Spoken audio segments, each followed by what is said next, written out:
Matt R. Fact, hello. Well, I am Jolene from Seattle. I am Japanese, Chinese, Swedish, and I'm fourth generation Japanese American. So where do you hail from? Tell me about you. So I'm actually not sure what generation I would be technically. My mom is a Korean adoptee and I'm half Asian. My dad is Caucasian, and I guess I would say that I'm Hapa. I identify as Asian American, Korean American, and I'm glad to be here. You know, I'm excited to I would like to do a conversation in the future of Korean adoptees because I think I'm on a lot of these chats, these Facebook groups, and there are so Mhm. many Korean Americans saying, can I talk to some other Korean Americans? Because I'm suffering and it's wild. And like, how do you relate? And, grew up white, say, but I'm now seen as Asian. Well, anyways, so that's a really interesting Mhm. story. Well, Mhm. I found you, I found you, lost puppy, I on YouTube with your "Where are you really from?" And and I was laughing and I was so taken back because you are funny. You're ridiculously funny. And but telling the truth. And I was doing focus groups with Asian Americans a couple years ago because I have a program called Aren't Asians All Alike? And one of the questions, people don't want to be asked is where are you really from? And you explain it so well. How many times in your life have you been asked, where are you really from? What's your heritage? What are you? You don't look American. But where are you really from? Here we go again with that. Where you really from? How many times have I had this same conversation? Probably at least 1,001. Why should I have to tell my whole family history to anyone at all just cause they're dumbfounded by the fact that my face don't match their idea of a typical American? If I were white Caucasian, yeah, I wouldn't go this way. But I'm mixed race Asian, which means when I say I'm American, born and raised in the USA, that they just pause, searching their mind for the words to be able to say. No way, but you can't be. I'm gonna refuse to believe it. I mean, an American is Asian. I just can't conceive it. It just doesn't seem quite right. You must be mistaken because American means white. Except that Oh, I cannot even tell you thousands of times. I could not, countless times. To me, it is no longer a discrete number that I could point to of how many times I've answered that question. It's this continuum that stretched back to before I even was generating memories. It's that fundamental question that I think I've had to answer in so many different contexts, in so many different parts of my life. And I already forgot. Where are you right now? Oh, Like what where am I city? really from? Is that what you're Yeah, asking? where are you really from? City. So I grew up in Salt Lake City, Utah, and I currently live in Durango, Colorado. And I've lived around in some other places. I went to college down in Southern California. I used to live in Spain briefly. I taught English there for a while, and yeah, Ah, I've lived in a couple different places. I've been lucky to have a life that's let me get to know different locales to live in. different locales. Uh, Um, well, when was the breaking point that you said, you know what? I've been asked thousands of times, and I think I just need to do a little public service announcement and tell people about asking where you really from and what's behind that and the impact of that. Like, what have you thought about that for a long time, or maybe 10 years to 2 years? And then, you know what? I'm doing this. I'm going to write a rap about it. I think I think a lot of this sort of came up to me. Actually, it was a while ago. It was a long time before I wrote this song and before I published this thing. It was actually the year that I lived abroad in Spain, which is something I did after college. I lived there for a year and I taught English in a small town. And if I had thought that I had gotten asked that question a lot in my life before then, which I had, I was totally in for a surprise. And in Spain, it was completely different. And it seemed like every person asked me that because the concept of someone who was Asian but American was very foreign to the people in the town I lived, which was sort of in this place in Spain that's kind of like the rural Midwest. I like to joke that it's like the Fargo, North Dakota of Spain. No offense to anybody who's from Fargo. I've never been to Fargo. I can't really joke about it. I should probably go there someday, given that I've made this joke many times. But back it was this really funny thing where it was kind of like this exaggeration of this question that people had asked me many many times in my life, and that year I started thinking a lot about it more. That's when I first started kind of writing some things. I wrote some like funny little poems about it and things that I never turned into music then, um, but that I kind of had in my mind just as a way to kind of think about this experience that I was having of pretty much being seen as this like foreigner and kind of this like, incomprehensible mix of like China or US or what, um, and I think that's when I really started, thinking about this in that way. But it wasn't until this last year that I kind of got everything together to put it into song and music. But it's been something that's been kind of like fermenting in there for a while, I'd say. For a decade or so, or 5 years, Man, or it was like 5 years or so, yeah. So wow.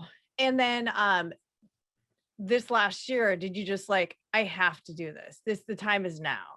Is that hmm yeah, it was a combination of a bunch of things. And as a content creator and as someone who makes videos and music, I've been making videos and music for a long time, but I'd say that in the last several years I have not been doing it as much. And I've been working more.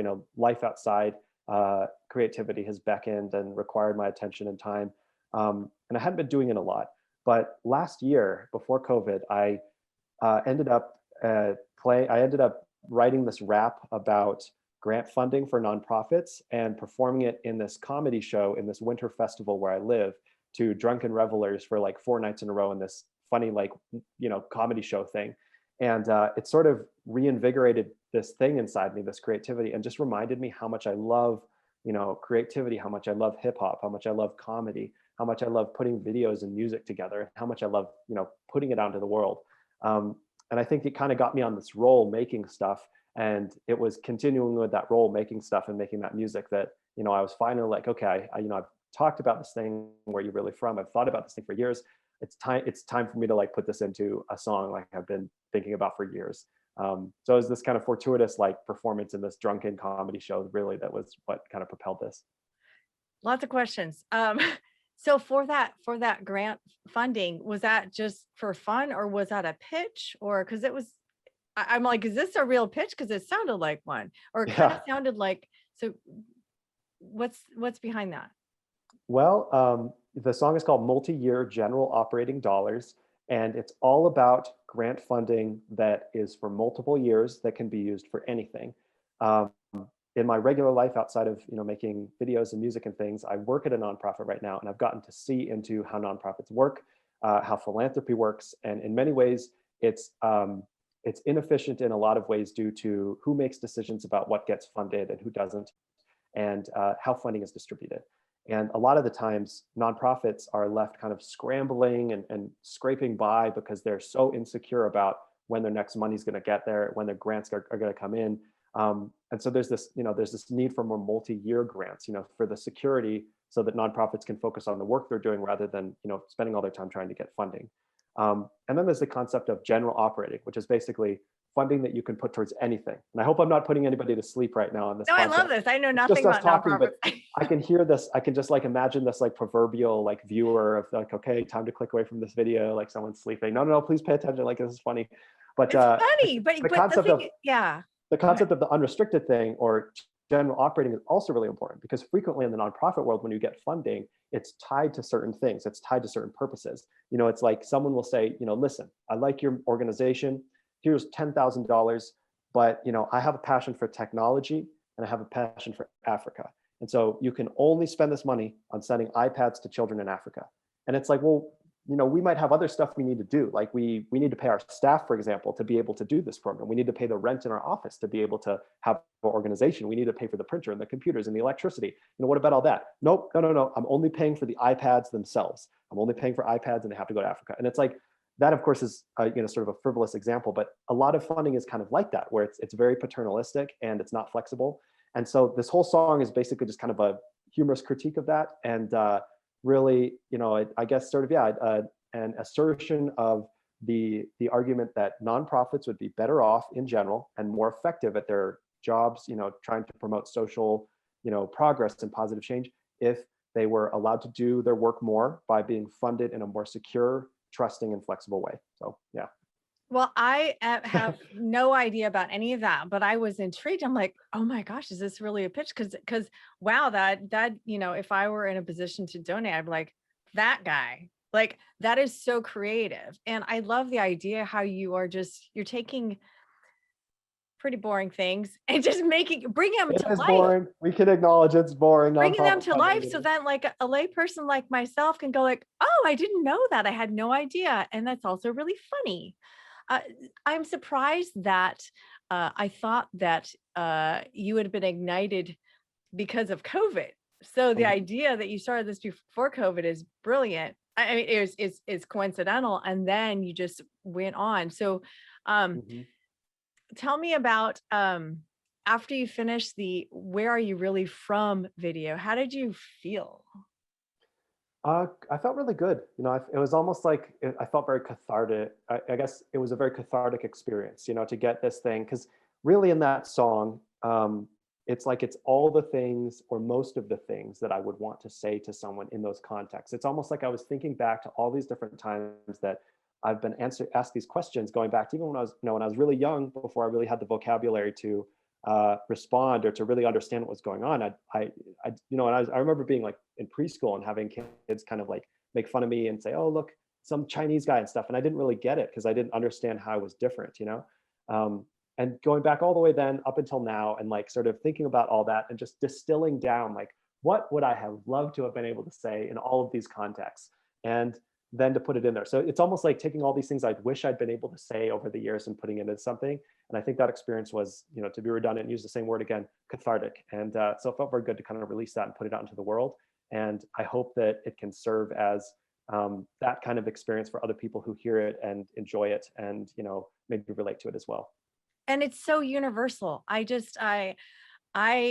I'm like, yes, yes, yes. I'm like sharing it out to like other Asians. Like I only know a few. I'm like, oh my gosh, though, it's so good.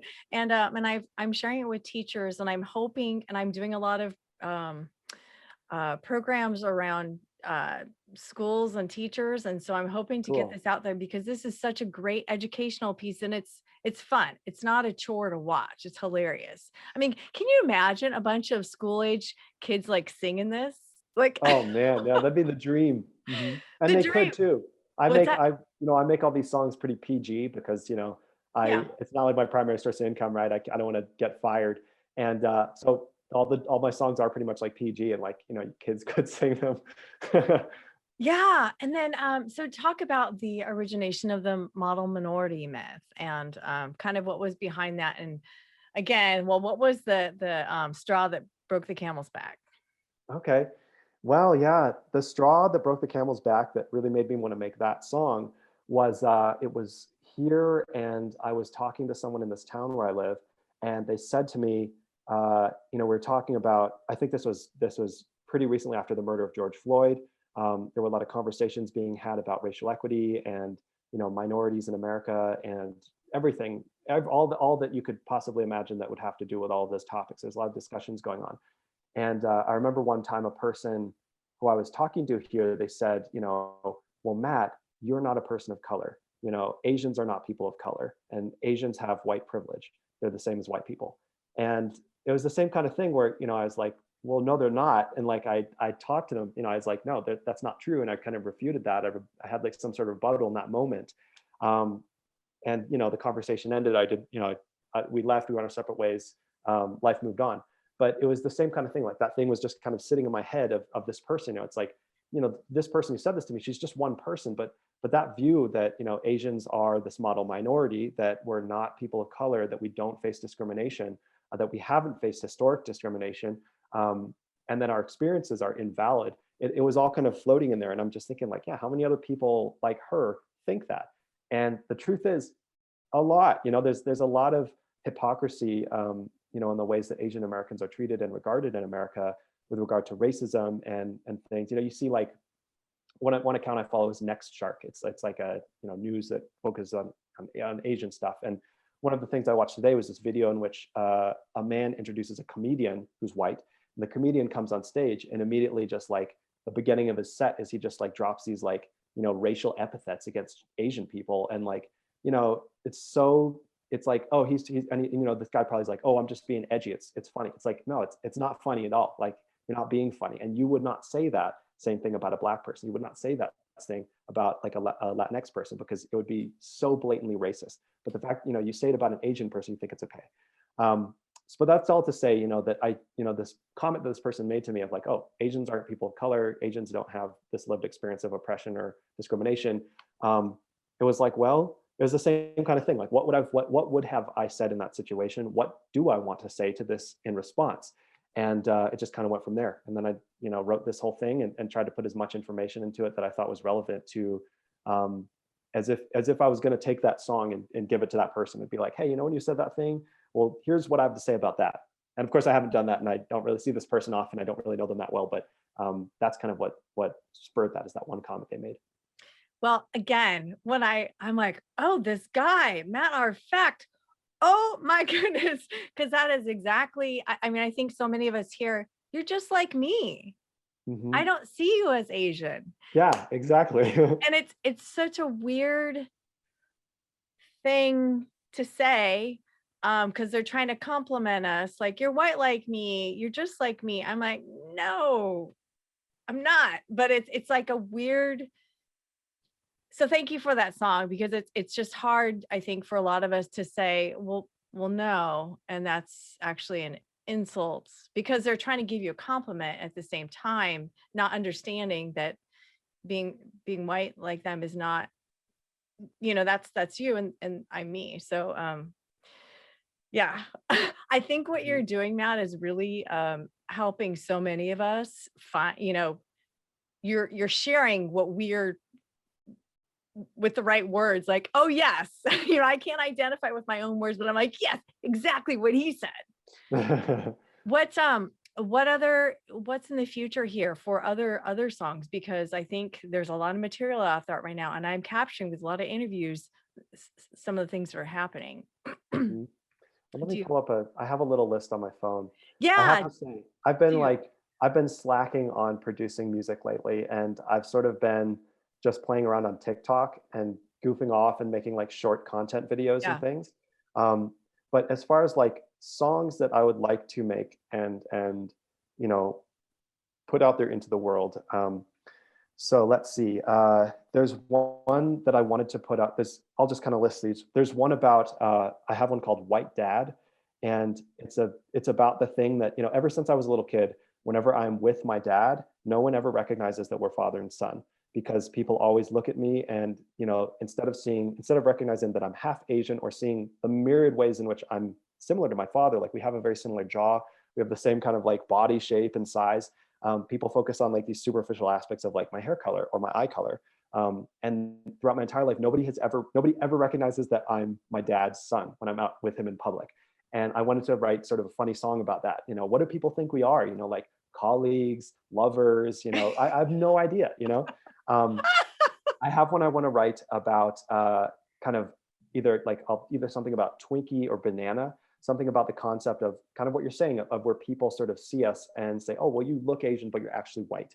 And why that is not, something that you like to hear, why that is like, there's many reasons why that's not something positive. That's not a compliment. It's like, I think that, in my own case, being like, Asian American, and then like having my mom be an adoptee, the fact that I lack certain things that people consider Asian, whether those are cultural traits or, language proficiency or whatever, it's like something, I don't know if I'd say it's almost like something's traumatic in a way. It's like something that has been like severed away from me and my mom, and like to be reminded of that constantly, of like, oh, you're not Asian, it's like, well, I am sort of. And it also diminishes the experience of being an Asian American person in the US, and what that's like to be treated like that your whole life. So that's a song in development. I also have one that I have written completely, but I just have not recorded and created, anything for, and it's called Dust of the Streets. And it's just sort of a chronicle of like my own history as a Korean American, a little bit about like Korean adoption, because I think that's something that a lot of people don't know very much about, and just, background of Korean adoption, why it was happening, how my mom got to the US, and then what it was like for me growing up and not having, Korean grandparents, not having any Korean culture, and always kind of wondering about who I was. And then another one I have is called, I don't know what it will be called, but something I'd like to explore in a song is just the concept of Asian American, because I think that, as Asian Americans, we don't really have as much solidarity with each other or recognition of the shared experience that we all have. A lot of the times we separate into, Chinese American, Korean American, Vietnamese American. We sort of think of ourselves like that. Even though at the end of the day, like, when a white person walks down the street and looks at us, to tell you the truth, a lot of the times they look at all of us and they just see a chink. It's like the same thing. They will look at all of us and they'll have those same racist prejudices. They'll have those same assumptions about us, even though we're different. And I think that something as Asian Americans that we should do more is recognize that shared experience, see that despite our differences, our backgrounds, our cultures, whatever, all the things that differentiate us, we really do, here in America, we do have like a very similar experience in many ways. And I think that we could have a lot more shared power and a lot more solidarity and a lot more connection if we're more cognizant of that. So that's another one I'd like to write into a song eventually. Well, the one that with the Korean, about your upbringing as your mother being a Korean adoptee, I think that is so timely right now. I mean, I see so many Korean Americans saying, is there any groups I can belong to and talk, etc. And I think that would really feel as with your song. I think you create a place of belonging, and then and bring people together. And there must be some Korean adoptee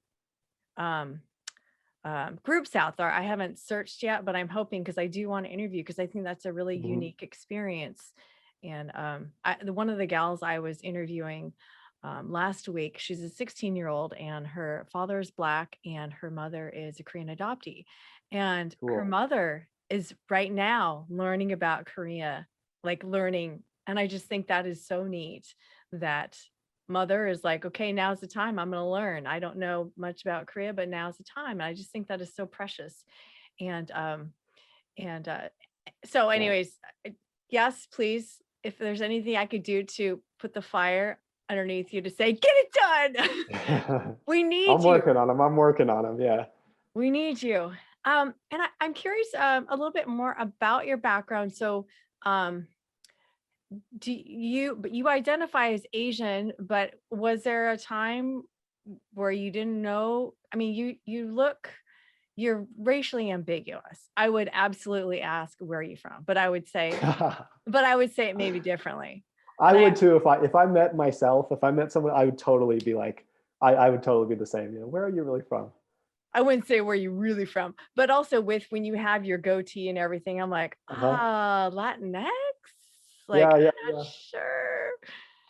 But yeah, as growing up, how did you maneuver? How did you identify, or did you think you were white? I mean, that's a good question. And the racially ambiguous thing, that is, like, by the way, spot on. And that is the term that I actually use to describe myself when I say, what do I look like? Those exact words. And I really think it's true. I think that another song. Because you know what? There are so many people. Like, I am definitely, even though I'm mixed, I'm definitely like Asian. People can guess I'm Japanese, but there are so many who are white passing, or just like, or maybe Asians will be like, oh, no. But I think that would really be a great, super funny. And then you can have different faces, and then tag them all. So then you have more notoriety there. And then, but also I think it's funny, but it shows the diversity. Okay, that's my request. Go ahead. Sorry, as you were saying. Yeah, no, it's true. I think that race, in a way, and the way we could sort of divide up race and ethnicities, in a way, it's it's kind of this arbitrary division. And as we live in a more globalized world, there are going to be more and more and more people who look like us and who are like us. Right now, due to how history has been, there has not been. We still have like Korea as this very distinct thing, and there's not a ton of like Korean mixed with Europeans, or Korean mixed with like Black, like this person you're talking about. There's still not a lot of that historically, just because a lot of these countries have not been in contact, or these different ethnicities have not been in contact up until recently. But as time goes on, there's going to be more people like you and me, and like soon we'll just be kind of the norm, right?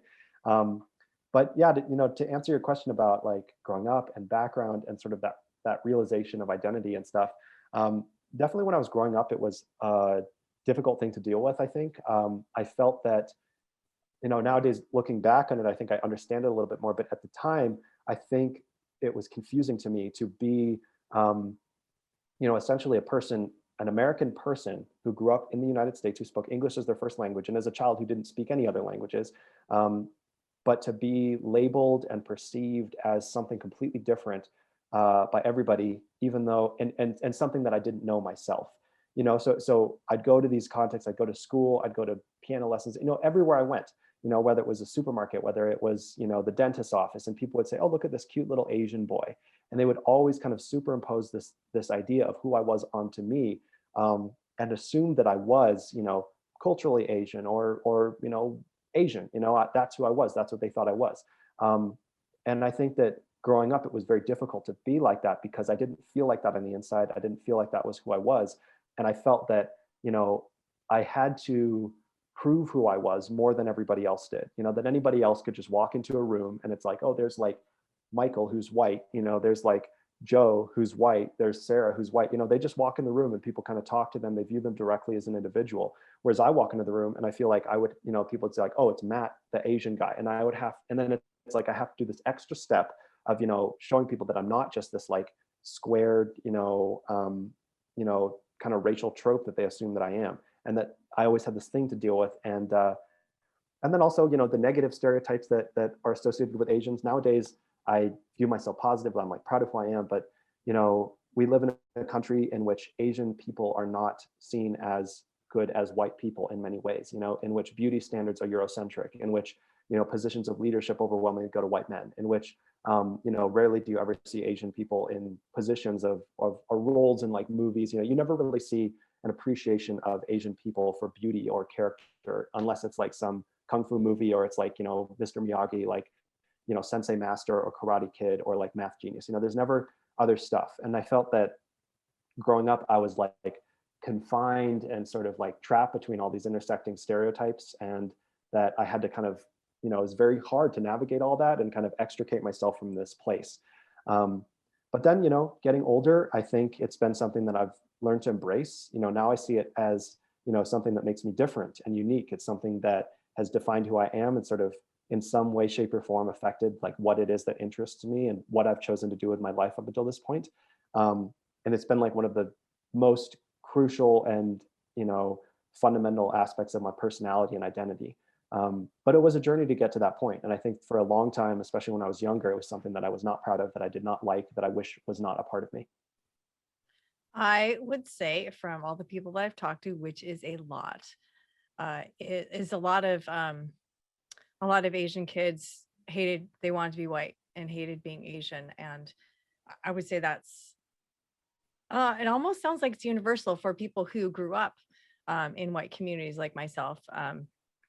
Yeah, or in your situation where they were adopted, where they have white parents and so when did you get over this hump or embrace your Asianness or say, you know what, people are treating me like I'm Asian, and so I'm gonna go ahead and learn about my Asianness or whatever it is that you, because I think that's where that's happening a lot, like in the last year for people. Mm-hmm. So Yeah, I'd say that it's been over the last several years, and more and more and more. Every single time I make content, every single time I make a song about this or a video about this, it like reinforces that and makes me even more proud of, of who I am in that way. But I think, probably only, 4 or 5 years ago is when I really sort of embraced that, maybe even less time than that. I grew up, it definitely wasn't something I liked. I went to college, it was something that I still wasn't like, super jazzed about. I didn't really delve into it then. I didn't really talk about it then. I had friends from like all different races and ethnicities, but it's not like I talked specifically about being Asian with a lot of them. It's not like something I explored explicitly in that way. Then after college, I spent some time living and traveling abroad, teaching in Spain. I had a couple of years where I worked kind of on and off jobs in order to be able to travel a lot, travel around the world. I feel like a lot of it was driven by kind of that seeking for understanding of who I was really. Yeah, it was only in the last several years. I think one of the things that really helped it was in 2016, I spent about 4.5 months traveling around in Asia, mostly by myself. And at the end of that trip, I went to Korea and volunteered in this guest house there for kind of in exchange for room and board. And then my mom flew out eventually, and I met up with her, and I was in Korea for maybe 3 or 4 weeks total.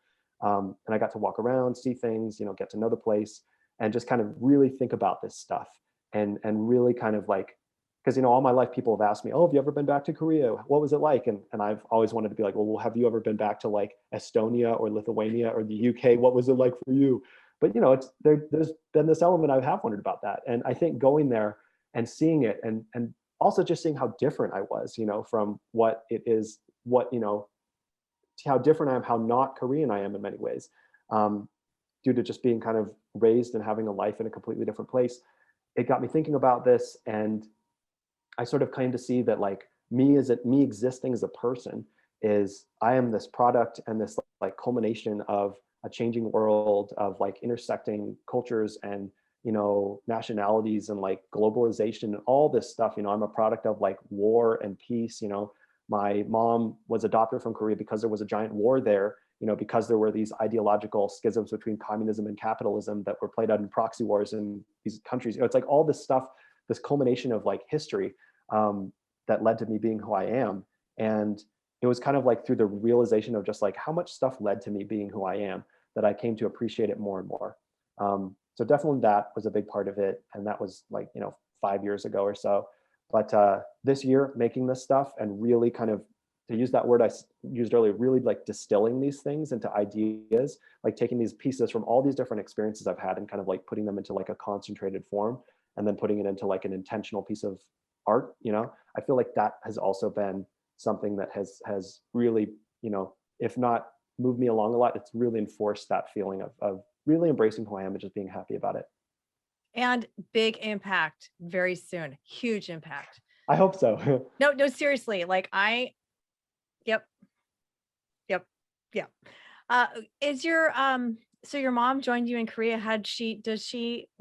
Is she doing a little bit of exploration to learn more about Korea too? Was that a pretty neat experience? That's a weird way to tee that up, but take it away. Oh, good question. No, it's a good question. Yeah, it was very interesting for her as well. The thing about me and my mom, this has been an interesting thing that we both kind of delved into in the last several years, and especially since that year when we were both in Korea. Because while I, throughout my entire life, felt that being Asian had affected me and shaped how people thought of me, perceived me, and interacted with me, my mom felt differently about it. And when I've talked about her with this, she does not feel like being Asian affected her in that same way. I feel like I feel like when I was a kid, at least, I perceived it as this negative thing that negatively affected all of those interactions I had. My mom didn't feel like that at all. And whereas I've sort of wondered about it my entire life of like, who am I really? Where am I really from? She, at least the way she said to me, like she has not had that same kind of, inkling or sentiment or whatever you'd call it throughout her life. And so for her to come out to Korea and then, us to share that time together, I think that in a way sparked something in her too. And, speaking of Korean American groups and things like that, my mom has, she has in the last couple of years joined a couple Korean American Adoptee Facebook groups. And I think she recently joined one in Salt Lake City where she lives. And I'm hoping that she'll get together with some people, and I'd love to go too, just to connect with like other people who have had this experience. But yeah, it's been very interesting.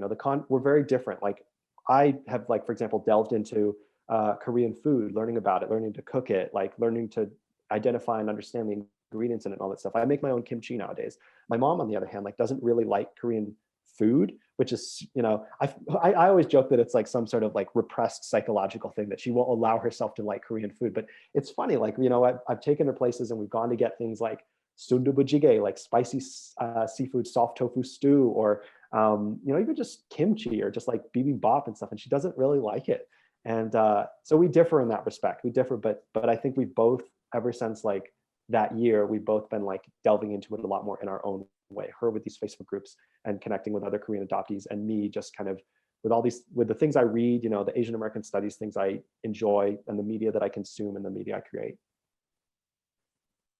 Can I just say, yes, that is so inspiring to hear. And I think a number of people are kind of, reflecting and looking at their Asianness and how Asian am I, and asking all these questions.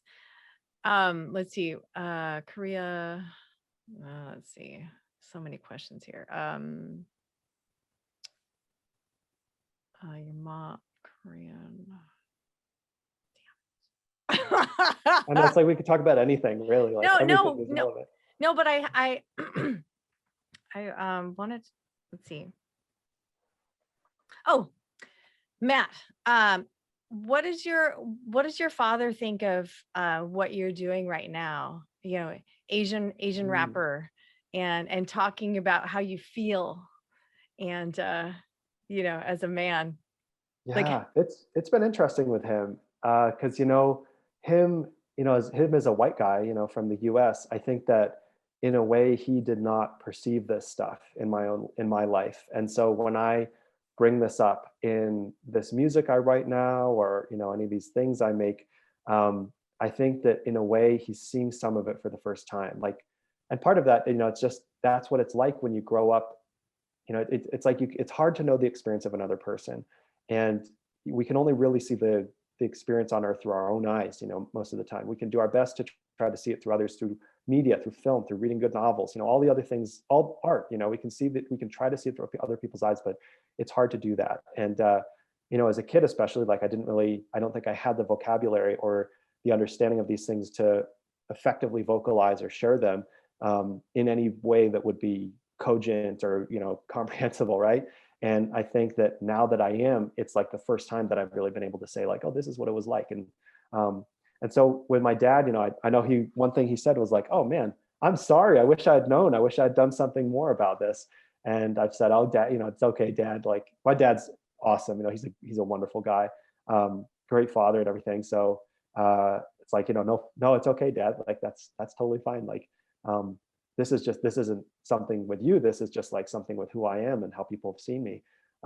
But yeah, I think it's been interesting for him to just hear this coming from me, and see the stuff that I make, and sort of learn more about his son, really, and like the experience that I've lived, in ways that maybe he hadn't perceived or been aware of before. that's great. Yeah. Are either your parents, are they like, oh, well, what's next? I don't know if you should say that, because maybe you shouldn't say that. Like, maybe you should just zip it. Like, I mean, is there is there any kind of pushback on, like, oh, I don't know? Luckily not. No, I think Oh, they're both great. very supportive, and yeah, they're both very supportive, and they like the stuff I make. And yeah, I think that the fact that I make all this stuff PG, as I mentioned, due to, I don't know if this will be I don't think, I wonder if this would ever be the kind of thing that could be like my life, my Yes, livelihood and stuff. yes, But you yes, know, Matt. in the event that it's not, or in the process of getting there, if that's like the goal, I definitely want to not close any doors or anything. And so I definitely try to make this stuff PG-ish. And I think that as long as I'm doing that, as long as I'm not gonna go burn any big bridges or something, I think it's fine. But they're both supportive. They like this stuff, and they definitely enjoy the stuff that I make. I was just thinking, so I was in the National Speakers Association for many years, and I was thinking about a group, and I can't remember the name, but they make these songs and raps. I mean, they're white people rapping, but they're trying to make science interesting.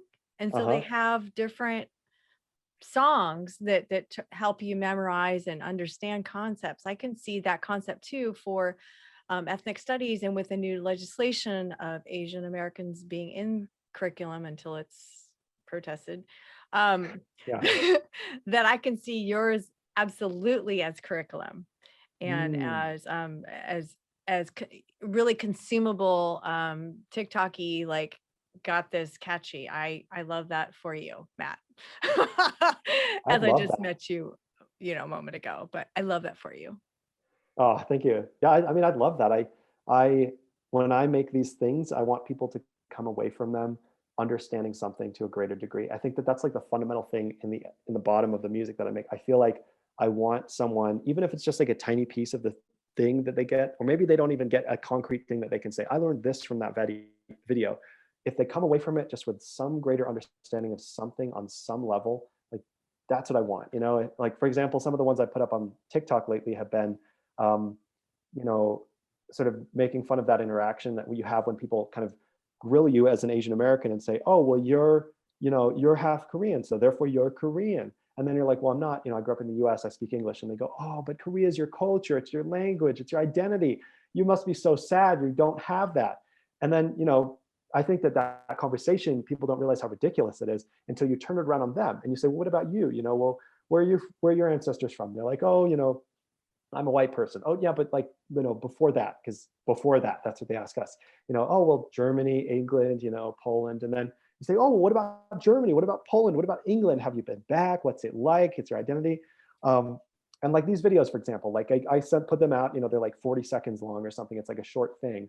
And not all the people who watch it are Asian American. It's like, not everybody watching this is going to like take something away from it. But even someone who watches this and is opposed to it, they see it and they're like, this is ridiculous. Like, why is he asking these dumb questions to the white person? Like, that doesn't make sense at all. Like, maybe on some level, this will just sit in their mind. And then like years later, they'll be asking somebody these questions and they'll be like, oh, wait, this is like that video where the Asian guy asked the white person those questions. And it was pretty funny. Maybe these questions are not actually like, maybe these questions are not something I should ask somebody, maybe, who knows? But at the end of the line, the bottom line for me is like, I want people to have a greater understanding of these things and understand them more. And I think that the music I make would go really well with like educational stuff in general. I think that like if someone was doing social studies reports or something on Asian American issues or something, that like some of these ones that I've made would fit right in to talk about like either history or just the experience of being Asian American. And I've always joked that if I was like on some game show and they were challenging me to like write a rap or write a song about any subject, that I think I could do it. I feel like any subject at all, give me some info about it, give me the thing, and I will produce some sort of song about it. I feel like I could do that with anything. And that would be really cool if opportunities opened with that, whether they'd be educational with curriculum or whether they'd be, who knows, but I feel like that is almost like the kind of weird, quirky thing that I know how to do that I think is unique, is that I think I could write a weird, maybe not weird, I won't preface it with that, but I think I could write some sort of song about any I know subject. you can. That's why I'm talking to you. So talented. Yeah. How does your when did you develop your funny? Like I just you're hilarious, and I don't meet that many funny people, unfortunately. I'm sorry. Yeah. So how did your funny get into your life? Small question. That's a great question. I mean, I have never answered that question before.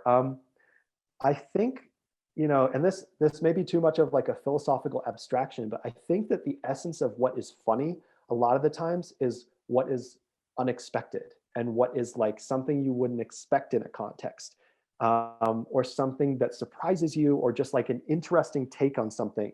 I feel, and that's, maybe this is like, the old joke is that dissecting humor is like dissecting a frog. You might figure out how it works, but you kill it in the process. So maybe we shouldn't dissect humor too much. But I feel like growing up and being someone who was always different and always not what people expected me to be, I feel like I have always been sort of, I don't know, I feel like that's kind of what funniness is about to me. It's like about stuff being different and not what you expect. And like, I am, by my, just who I am, like the essence of my being and who I look and all this stuff, I'm someone who's not what people expect me to be when they see me. And ever since I've been young, I've loved comedy of all shapes and all forms. I owe a lot of the underpinnings of how I think and joke to Monty Python, which I watched, obsessively as a child. I, at one point, like memorized like every line in the Holy Grail when I was a kid. I had this like idea. I was like, oh, well, I can't watch the movie whenever I'm anywhere. So why don't I take a tape recorder and I'll record the movie, and then I can like listen to the tape recorder and the movie, and then imagine the movie in my head. And that way I can like watch Monty Python when I'm going to school in the morning. And I would do stuff like that. But I've always loved comedy ever since I was young. I've always loved like stuff like that. I have always loved sketch comedy. And when YouTube came out, I just like was so, I was all about that. I loved all the short videos that, all these cool sketch comedy groups and people made and put up there. And whether it was like, College Humor, which was a cool site, or whether it was like, the Good Neighbor stuff, which was this like comedy trope out of Southern California, or whether it was like, now it's like, the thing is, there's so many nowadays and media has changed, but I've always loved comedy. I feel like it's just been this like fundamental thing to who I am.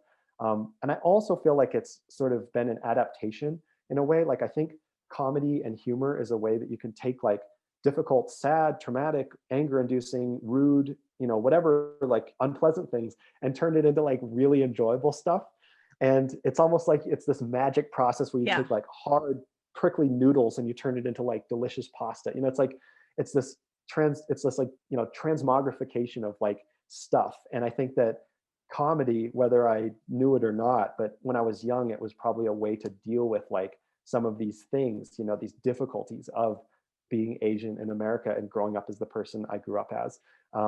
And that I, to this day, still, look at these other ones, like, where are you really from? Like, in a way, that's kind of like an intrusive and obnoxious question. And to have to answer that throughout your entire life is like unpleasant, but then you take it, you turn it on its head and you make it into something funny. And same thing with these, like the shorts I was describing on TikTok, of taking that interaction of oh, your identity, your culture, it's who you are. And same thing, turning the tables, turning it around and turning it into this funny thing. And I feel like humor is essential. It's humor is so important. It's like one of the most important things, keeping us from just having like drab, boring, depressing existences. Because if you can make something funny, you've removed its power over you. You've turned it into something else, and you've fundamentally made your life better. It sounds like you, because you were different, that you had to, you did mention you had to prove yourself, but I think some of Mhm. us try really hard to break that stereotype because oh, you are a stereotype, and so people go the opposite direction. And I was talking to Mhm. to a gal who, like, she tried to be dumb because people just, they want to Mm. borrow from her, on the test and everything. So she pretended she was dumb to break that stereotype. And it's really sad to hear all the things that people need to do in order to avoid that. Mhm. So Mhm. anyways, Yeah, that makes yeah, sense. yeah. Accents. So how many languages do you know? Because Oh, in your well, videos, I mean, you have like I don't, I like, how did you do all your languaging? And I don't know if that's a word, but seemed like there it was. is now. We coined it. Okay, thanks. Well, I speak a couple different languages, and this is always a funny one too. Like, if I want to kind of like put someone in the spot and they're saying, "So what languages?" I'll say, "Oh, well, which ones do you think I speak?" And people will usually say like, "Oh, Chinese," no, no, and I'll get them for that. But I speak I speak a couple different ones to varying degrees of fluency. I speak Spanish is the one I speak the most fluently. It's like a second language to me now. I studied it all through high school, all through college. I studied abroad in Spain. I lived in Spain one summer and did this independent research project on youth unemployment. I lived there after college and taught English. And then I've had a bunch of other things that have like reinforced Spanish. Like, I worked briefly as kind of like an interpreter for refugees. Um, one year or I led a trip in Costa Rica, and I took a bunch of teenagers down there for a language and service trip. During those years I mentioned, in which I traveled a lot, I spent a lot of time in Latin America. One year I was in South America even for like 6 months, just traveling around by myself. So Spanish to me is like kind of a second language. I definitely, if I speak Spanish, I don't sound like someone who grew up speaking it. Like, I don't have a native accent, but it's like second nature to me.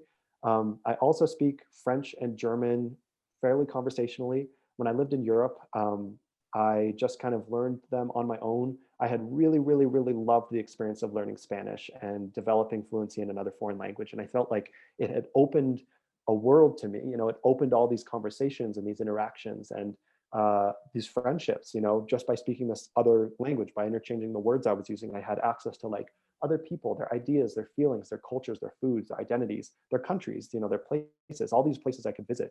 It was intoxicating. It was so fun. And so I decided to learn some other languages, and I sort of breezed through them, figured out like what were the most important things to learn, and just kind of went from there. So French and German, I speak fairly conversationally. I wouldn't say like, if I was going to go work in Germany or work in France, I'd have a little bit of work to do to get better. And then also Italian, because Italian is just very, very similar to Spanish, and it's fairly easy to pick up. But I love languages, and honestly, if I had universal basic income and didn't have to work, I feel like the things I would do would just be travel around, learn different languages, and learn about different cultures, and make like funny videos and music, and just kind of share those things with the world.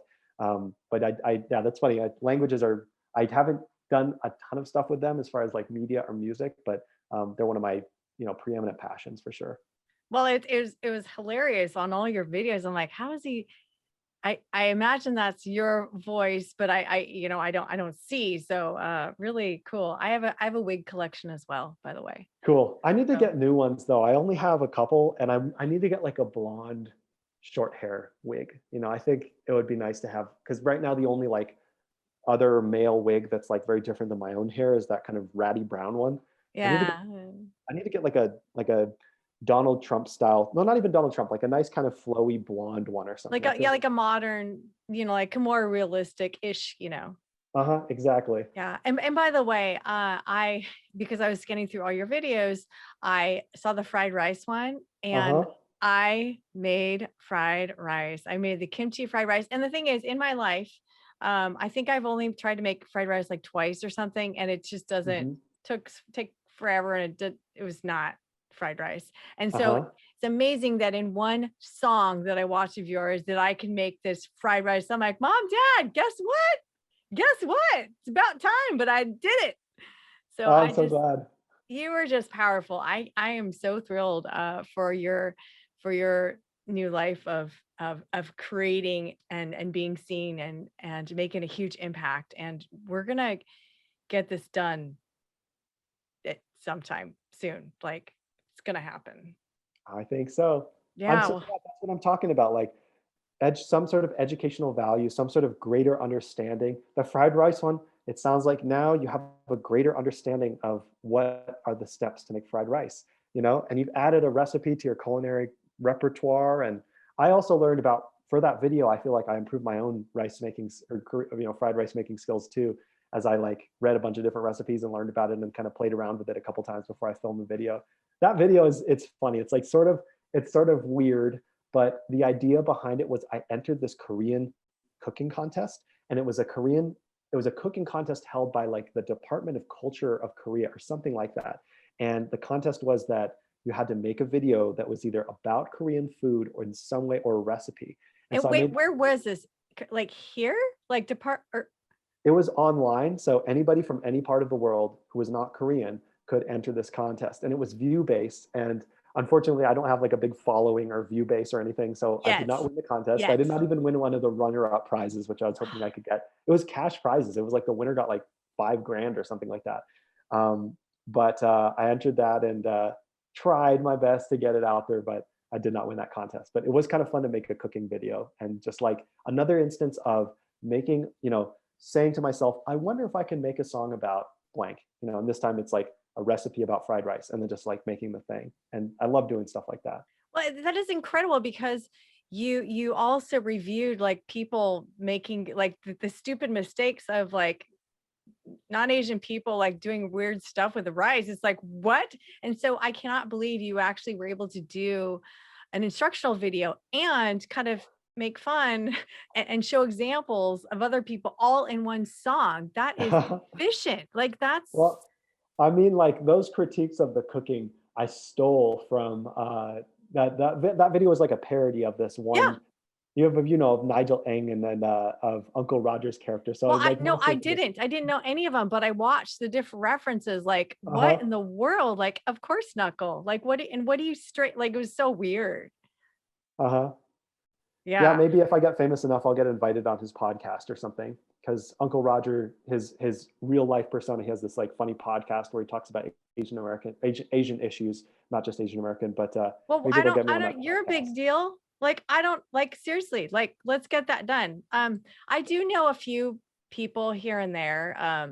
So even though it seems like I have no following and nobody's listened to me, that may be true for the time, but I do have a few people, and so who what shows or do you want to be on? Actually, let's Anything no, really. the I people mean, that you like or comedians in general, let's say, just people. I'm just curious oh, because you got to put it out um, there. okay. Like, Well, definitely, I'd love to host Saturday Night Live someday.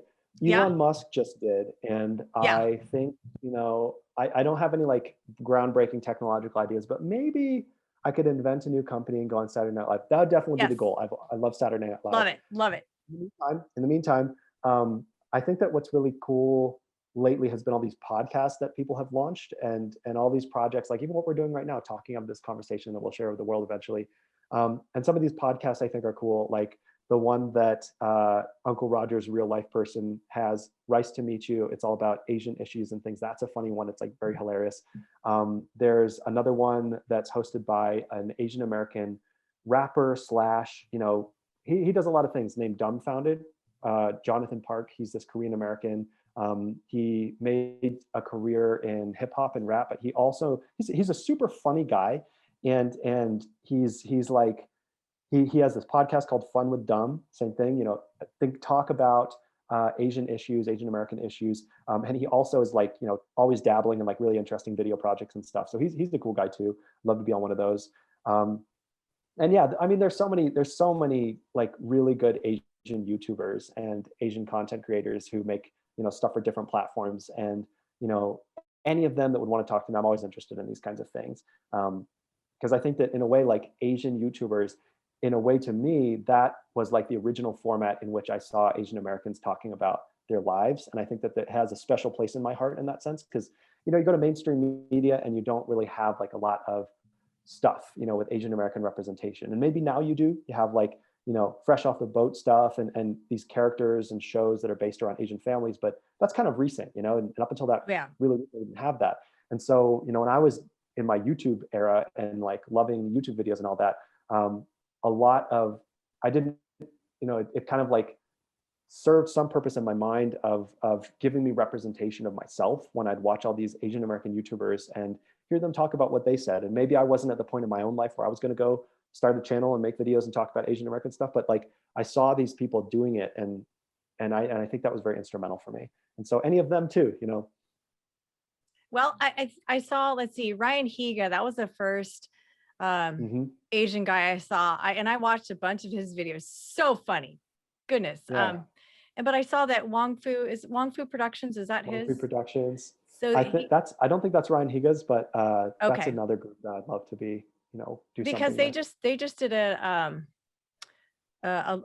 video about, Stop Asian Hate. And I think there's like, so what I'd like, Matt, our fact, is a list of the different, if you can send me some different links, and I want to follow them, and we're gonna get you in there because you are so talented, and I can't believe they don't know who you are.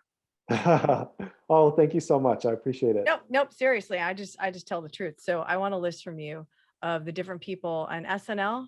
Yeah, down the line, I can see it, totally see it. I mean, I feel like I could pitch them. I could be like, look, SNL, totally. You guys have songs that you need to write for your show on a regular basis about all sorts of subjects. So now look at this portfolio. In this portfolio, I have songs written about the following subjects. I have nonprofit grant funding. I have Asian American issues. I have cooking fried rice. I have bird watching. I have flopping in sports. I'd like all these things, I feel like absolutely. I mean, maybe let me on the show. Let me write something. No, seriously, it is coming.